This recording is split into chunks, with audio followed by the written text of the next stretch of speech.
नमस्कार बंधुरा আমি আজকে তোমাদের সামনে স্পেশাল পাটিসাপটার একটা রেসিপি নিয়ে চলে এসেছি। পৌষ সংক্রান্তির স্পেশাল পাটিসাপটা। তার জন্য আমি এখানে নারকেল নিয়ে নিয়েছি। অনেকে সন্দেশ দিয়ে খায় বা ক্ষীর দিয়ে খায়। যারা নারকেল দিয়ে খেয়েছো সত্যিকারেরই নারকেল ছাড়া মানে পাটিসাপটা বেমানান যাকে বলে। পাটিসাপটা নারকেল ছাড়া মানে ভাবাই যায় না, মানে এতটাই টেস্টি হয়। তার জন্য আমি এখানে সবার প্রথমে পুর তৈরি করে নেব। এখানে আমি 3টে নারকেল কুড়িয়ে নিয়েছি। এবারে আমি পুরটাকে কি করে রেডি করছি তবে তোমরা ফার্স্ট থেকে লাস্ট পর্যন্ত তবে সঙ্গে থাকো। এখানে গামলার মধ্যে কিছুটা নারকেল কোড়া নিয়ে নিয়েছি, আর প্লেটের নারকেল কোড়াটাকেও আমি এর মধ্যে দিয়ে দিচ্ছি। পুরটা আমি কি করে তৈরি করছি তোমরা শুধু দেখো। অনেকে বানায় দুধ ছাড়াই কোনো রকম মানে জলেতে গুলে দিয়ে দেয়, ওই রকম ওটা পাটিসাপটা হয় না, ওটা গোলা রুটি হয়, কোনো টেস্টই পাবে না। এবার আমি কিছুটা খেজুরের গুড় দিয়ে দিচ্ছি। যে পুরটার মধ্যে আমি বেশ কিছুটা চিনিও দিয়ে দিলাম।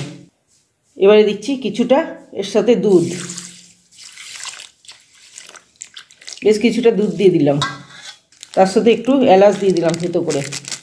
এইভাবে পাটিসাপটার পুরটা তৈরি করলে একদম দুর্দান্ত লাগবে।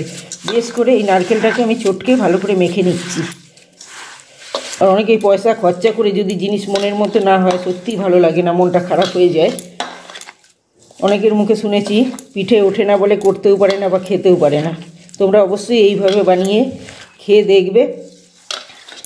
পিঠেগুলো পুরো ফার্স্ট থেকে লাস্ট অবধি যেরকম উঠবে তেমনি টেস্টিও হবে। এটাকে খুব ভালো করে মেখে নিয়ে আমি এটা 10 মিনিট রেস্টে রেখে দেবো। 10 মিনিট পর ফিরে আসছি। এবার 10 মিনিট পর তোমাদেরকে দেখাচ্ছি। এ দেখো নারকেলটা কত সুন্দর জমে গেছে, কতটা সুন্দর হয়ে গেছে দেখতে, দেখতে পাচ্ছ দুধটা দেওয়ার পরে। এবার আমি এখানে এটা কড়াই বসিয়ে দিয়েছি পুরটা রেডি করবার জন্য। এবার কড়াইয়ের মধ্যে আমি পুরটাকে ঢেলে দিচ্ছি। পুরটাকে বেশ কিছুক্ষণ ভালো করে নাড়াচাড়া করতে হবে যতক্ষণ না এই গায়ের চিনি আর গুড়ের এইটা শক্ত শক্ত হয়ে যাচ্ছে জমে। অনেকক্ষণ ধরে এটাকে নাড়াচাড়া করে নিতে হবে এই পুরটাকে। বেশ কিছুক্ষণ এটাকে নাড়াচাড়া করে নিয়ে আমি ফিরে আসছি। তোমরা কিন্তু দেখতে থাকবে, ভিডিওটা কেটে কেটে দেখবে না, ফার্স্ট থেকে লাস্ট অবধি তোমরা পুরো ভিডিওটা দেখবে। কিন্তু বন্ধুরা নারকেলটা দেওয়ার পরে দেখতেই পাচ্ছ কতটা ফুটে উঠেছে আর একটু পাতলা মতো হয়ে গেছে। এটাকে কিন্তু এই দুধটাকে কিন্তু পুরোটাই টানিয়ে নিতে হবে, একদম এটা ক্ষীর টাইপের হয়ে যাবে। যেহেতু অনেকটাই দুধ দিয়েছি, একটুখানি গাঢ় গাঢ় হয়ে গেলে বা আঠালো ভাব হয়ে গেলে তারপরেই কিন্তু আমি এই পুরটাকে নামিয়ে নেব। ততক্ষণ এইভাবে নাড়াচাড়া করে নিতে হবে। কিন্তু যারা এইভাবে করেছে তারাই জানে একমাত্র এইভাবে পাটিসাপটা করলে কতটা টেস্টি হয়। কিছুটা নাড়াচাড়া করে নিয়ে তারপরে আমি ফিরে আসছি। বন্ধুরা তোমাদের দেখানোর পর আরও 10 মিনিট আমি পুরটাকে ভালো করে নাড়াচাড়া করে নিয়েছি। পুরো দুধটাও কিন্তু শুকিয়ে গেছে, সমস্ত গুড় চিনি ভালো করে মিশে শুকিয়ে গেছে, গাটাও পুরো আঠালো মতো হয়ে গেছে। পুরটা কিন্তু এইভাবেই রেডি করে নিতে হবে। প্রায় পুরটা আমার কমপ্লিট হয়ে গেছে। এবার আমি নামিয়ে নিচ্ছি পুরটাকে। বন্ধুরা পুরটা কিন্তু আমার পুরোটাই কমপ্লিট হয়ে গেছে, আমি একটা জায়গার মধ্যে নামিয়ে নিয়েছি।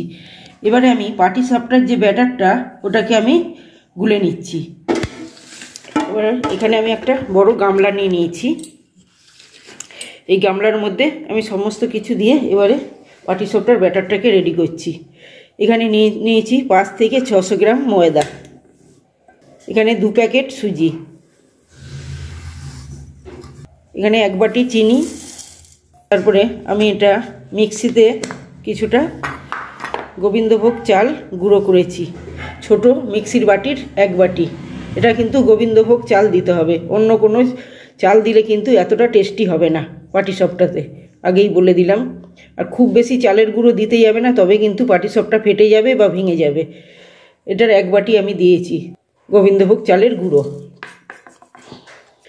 এখানে নিয়েছি 1 লিটার দুধ, এটা আমি পুরোটাই দিয়ে দেবো। যদি প্রয়োজন মনে করি তো তবে আর একটু জল দেব। এটা আমি আধ ঘন্টা আগে গরম করে রেখেছিলাম, একটু হালকা গরম রয়েছে। এটা একটু সামান্য নুন, 1 বাটি খেজুরের গুড়। এই ব্যাটারটাই কিন্তু মিষ্টিটা কম দিতে হবে, খুব বেশি এটা মিষ্টি দিলে কিন্তু পিঠাটা কিন্তু ঠিকঠাক উঠবে না, আগের দিয়েই বলে দিলাম।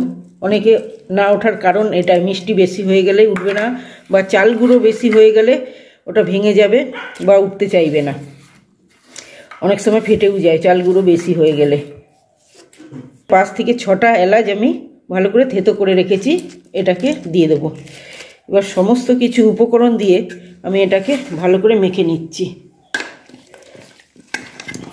মেখে এটাকে বেশ কিছুক্ষণ রেখে দিতে হবে ব্যাটারটাকে। ভালো করে মেখে নিয়ে তারপরে আমি ফিরে আসছি, তোমরা দেখতে থাকো, কারণ এক হাতে আমি কাজ করতে পারছি না, অসুবিধা হচ্ছে। তো বন্ধুরা, আমি ব্যাটারটাকে মেখে নিয়েছি, কিন্তু আর একটু দুধ হলে ভালো হতো। দুধের বদলে আমি কিছুটা জল দিয়ে দিচ্ছি। তোমাদের কাছে দুধ থাকলে দুধটা দেওয়ারই চেষ্টা করবে। তাও আমি এখানে 1 লিটার ব্যবহার করেছি। বাটারটাকে কিন্তু খুব ভালো করে মেখে নিতে হবে। আর একটু জল দিয়ে দিলাম আমি এখানে। শুধু জলে মাখতে যাবে না, কিন্তু দুধটা পারলে ব্যবহার করবে। একটু আধটু কম হলে সেটা একটু জল দিতে পারো হয়তো। এটা এবার ভালো করে এই জলটা দিয়ে আমি ভালো করে মেখে নিচ্ছি। মেখে নিয়ে তারপরে আবার তোমাদেরকে দেখাচ্ছি। ধরো আমার ব্যাটারটা কমপ্লিট হয়ে গেছে। ঠিক এই মাপের জল বা দুধটা দিতে হবে। 2 থেকে 2.5 ঘন্টা এটা রেখে দেবো, সমস্ত কাজ বাজ সেরে তারপরে আমি এটাকে তৈরি করব পাটিসাপটা। 2 থেকে 2.5 ঘন্টার জন্য এটাকে রেখে দিচ্ছি। আমি 2 থেকে 2.5 ঘন্টার জন্য এটাকে রেস্টে রেখেছিলাম। তারাইয়ের জায়গায় আমার এখানে 3 ঘন্টা মোটামুটি পার হয়ে গেছে, কারণ খাওয়া দাওয়া করে দুপুরে শুয়ে পড়েছি। আর এতটাই ঠান্ডার শরীরটা খুব খারাপ হয়ে পড়েছে, কিন্তু এটাকে আমি রেডি করে রেখেছি, তাই বানাতেই হবে। এবার আমি দেখাচ্ছি আমি রেস্টে রেখেছিলাম কেমন রয়েছে। এটা একটু গাঢ় গাঢ় মতো হয়ে গেছে, তাই এবার একটুখানি আমাকে জল পাইল করে নিতে হচ্ছে। বুঝে বুঝে জলটা দিতে হবে, কিন্তু খুব বেশি পাতলা হলে তো হবে না।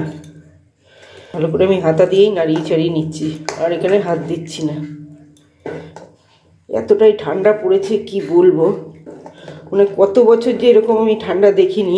কি মানে সকালবেলা তো ওঠাই যাচ্ছে না, তবুও কষ্ট হচ্ছে। উঠে সমস্ত কিছু এই জল ঘাটা থেকে শুরু করে সবই করতে হচ্ছে।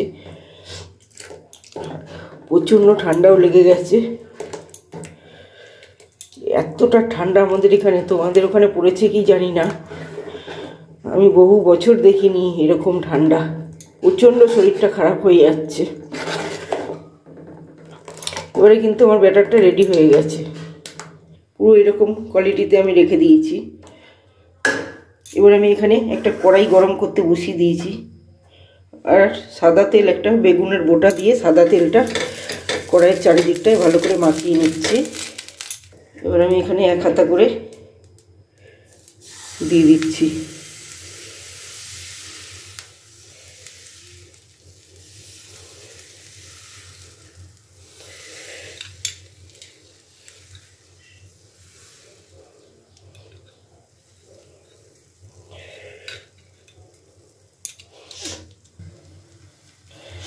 আস্তে আস্তে কিন্তু ব্যাটারটা শুকনোর দিকে যাচ্ছে, শুকিয়ে যাচ্ছে।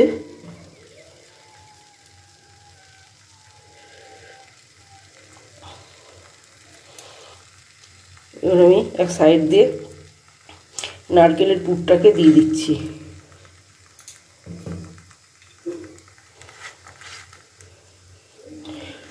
পুরটা বেশ শক্ত শক্ত মতোই হয়েছে, খুব ভালো হয়েছে।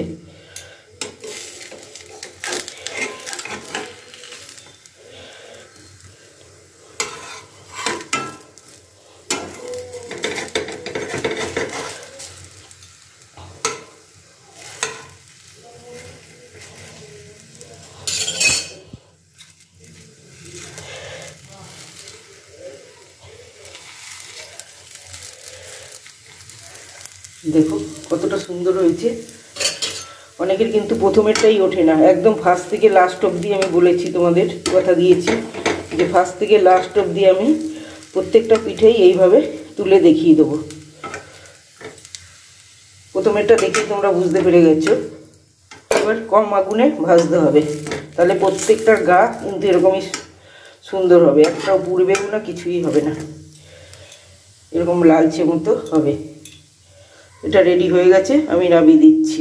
একটা হয়ে গেছে, তোমাদেরকে দেখিয়ে দিয়েছি। এবার আর একটা আমি কড়াইয়ের মধ্যে দিয়েছি। এটা মোটামুটি গাটা শুকনো হয়ে গেছে। এটার মধ্যে আমি নারকেলের পুরটা দিয়ে দিচ্ছি।